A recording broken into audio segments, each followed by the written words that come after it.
This is for your Module 4 assignments for family law. As always, it will start with the discussion board. Now, you can get to it here directly, or you can get to it here. Now, I do need to point out two things on this particular discussion board post. First is it says Mary and Ted live in Louisiana, but it also says in the question area, do not focus on Louisiana family law.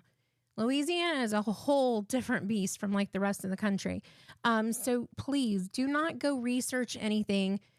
Just keep it simple. The second thing is, again, I know it says that there is a 50-word minimum on the initial post. Again, I'm not going to start imposing these word limits unless it becomes a problem, which it is kind of becoming a problem, but more so with the responses, because there are a lot of people who are giving responses that are like 5 words or less. Again, let's not do that, because I don't want to start imposing that on everybody, and I don't want to have to start counting everything. It just would be a whole mess. Now, next you have the quiz, which is untimed, or it should be. Again, if you ever find one that's not untimed, please let me know as soon as possible. It is 10 true-false questions, and it is covering Chapter 5. Next, you have Callie, and this one should be a short one. It's just on marital status. First, you're going to click on this link to go do the assignment, and then you're going to come back here and upload it. And finally, we have the assignment. This is so simple. Do not overthink this.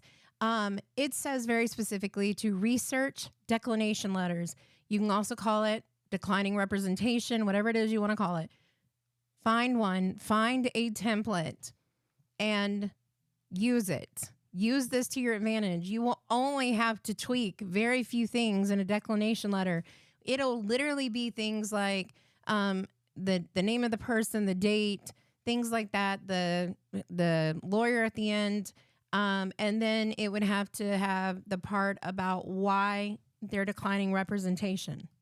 Now, if you were in my class, my other class that did this last week, use the example I sent you, because that is a good one. But just make sure that whenever you're writing one of these, that you don't, write it to where you're giving something on the merits. Like, you don't want to comment an opinion about the actual case at hand in a way that is not, I don't know how to really explain this. For example, in my other class, we had it so that the person who was coming in was a mother who was trying to get child support, or she's trying to do contempt for child support because the dad quit paying child support on 2 adults who had graduated from high school already. And the state law said that this type of case, or this type of situation, the child support ends. So there was nothing going in her favor for that. But you don't necessarily say that. You can look up the law for that particular thing where it says, they have to be 18, graduated from high school, married, dead, all that stuff. Or it's up until 20, or when they graduate high school, whichever one is sooner.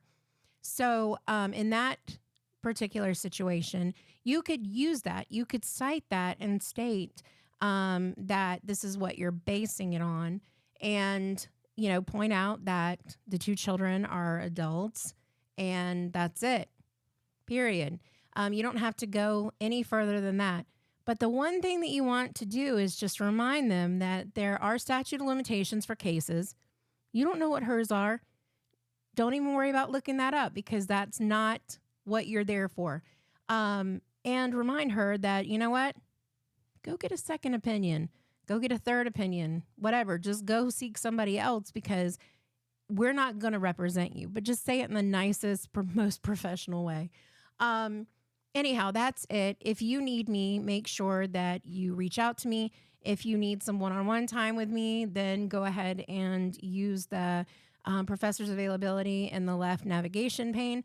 And then on top of that, if you have an assignment that needs to be turned in, it's revised, or maybe it is something that you accidentally turned in something else in its place, please use the revised assignment folder on the course content page because it's easy to get lost in my emails. That's it. Bye.